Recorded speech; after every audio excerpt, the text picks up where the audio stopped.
Hi, I'm Phil from Pens for Doodling, and today I'm going to be looking at the Faber Castell Loom. It feels like a very quality pen. I'm looking forward to trying it. I'll start by looking at the pen, and then I'll see how it feels to draw with a quick test doodle. So here's the Faber Castell Loom. Now the model I have is the chrome finish, and as you can see it's very shiny indeed, and I can guarantee you that that shiny finish is going to pick up fingerprints and all manner of grease as you use it. The good news is it's very easy to polish, so you can soon bring it back to its shiny looking self. The cap looks and feels like it's made of the same ABS plastic that the Lamy Safari is made out of. The loom is a bit shorter than the Lamy Safari. It's about the same width in terms of barrel. I like the pocket clip better on the loom. Here on the loom, it's quite understated. It's there, it's part of the pen, but it doesn't dominate. Let's have a look at the section and the nib. And I've got right, it takes some amount of pulling to get that cap off. In the end, I had to ease it off by pushing there, pushing and sliding the cap off. So it's quite a tight fit. Whether that's going to cause some people a problem, I don't know. Now, one of the things I really love about this, and you can see there's fingerprints appearing over it already, I really like the matte finish and the slight ribbing of the section. And without the cap, I think it looks like a really nice pen. I really like the stippling effect on the nib here, and as you can see, in a departure for me, this is a broad nib. I usually get fine or extra fine nibs. I really like the design on the nib, the stippled chevron, and of course there's the Faber Castell logo there of the jousting knights with the B to denote the broadness of the nib. The end of the barrel has this kind of dimple effect, which is quite nice. Inside there is a plastic sleeve, so there's none of that squeaky tinniness that you often get with cheaper pens.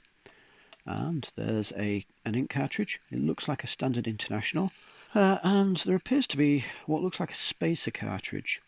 It's to either stop the supplied ink cartridge from rattling around pre-sale, or alternatively, sometimes what you have to do with pens is you have to put the spacer at the end and then put the ink cartridge in, and the actual spacer keeps the ink cartridge in place. Don't really want to draw in blue ink. I'm not a fan of drawing with blue inks. I think I'm going to use these Kaweco International cartridges. Nice and black. That should be a good test. Right, so let's just get rid of that supplied ink cartridge. And let's pop this black Kaweco in there. Okay, so just push that in.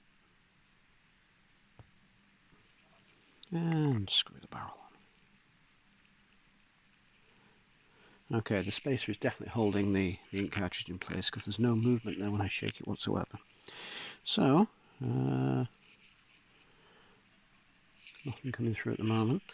Without ink, that broad nib feels very smooth. And I was reading somewhere that the nib on the loom is the very same nib that Faber Castell use on all of their more premium pens, so they're the ones in the $200 region. So give it a shake, tap, nothing happening, that's not encouraging. I'll just make sure I push the cartridge in enough, give it a gentle squeeze, okay, give it a shake, give it a shake, give it a shake, still nothing. Okay, now I've got that Kaweco cartridge in the pen, I'm going to see how it feels to draw with. First of all, very wet ink flow. Doesn't seem to matter how fast I draw the lines, the ink is really flowing out of there with absolutely no problem whatsoever. Oh, it just let me down. There we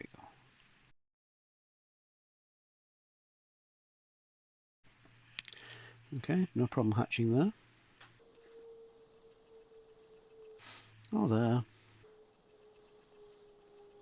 Oh, there. Slight hesitation then. Okay, so just cross-hatch over these. Okay, so no problems at all with the ink flow, just slight hesitation when I was actually doing this hatching there. And it feels very, very smooth to draw with, but in fairness, it's a broad nib. I would expect a broad nib to be smooth, especially compared to the fines and extra fine nibs that I've looked at. So this is a broad nib. Ooh.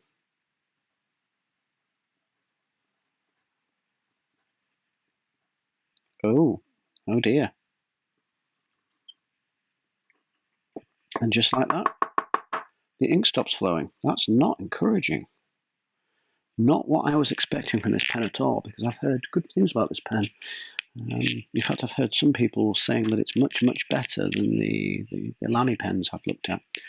And up until now, I might have been convinced, but the hesitation there with the ink is worrying.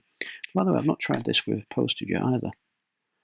And the good news is, posted, it actually feels nice. It's got a good balance to it. I don't think posting it makes all that much difference to the balance of the pen. Possibly slightly better. Right, so I need to try and draw something with this to see how that goes. So, what can I draw with a broad nib? Again, hesitation there.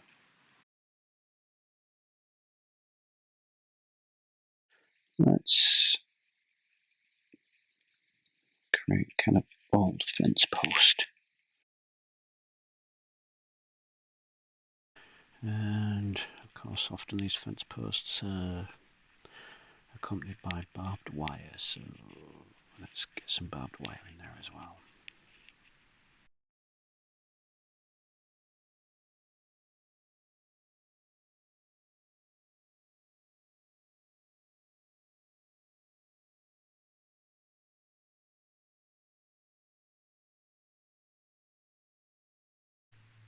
Again, the line's letting me down there. This is not a good pen to draw with. One of the first things I look for in a pen is reliability. I don't want it to stop supplying ink.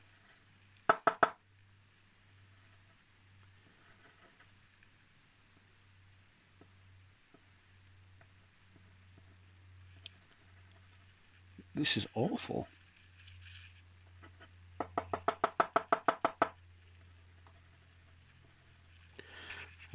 Yeah, I don't want the pen to stop supplying ink halfway through a drawing, because that's really not helpful.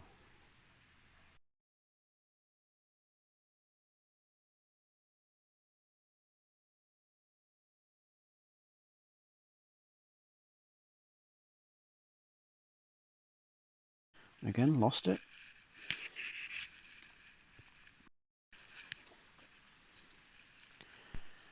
Yeah, look at that. Absolutely no ink flow at all.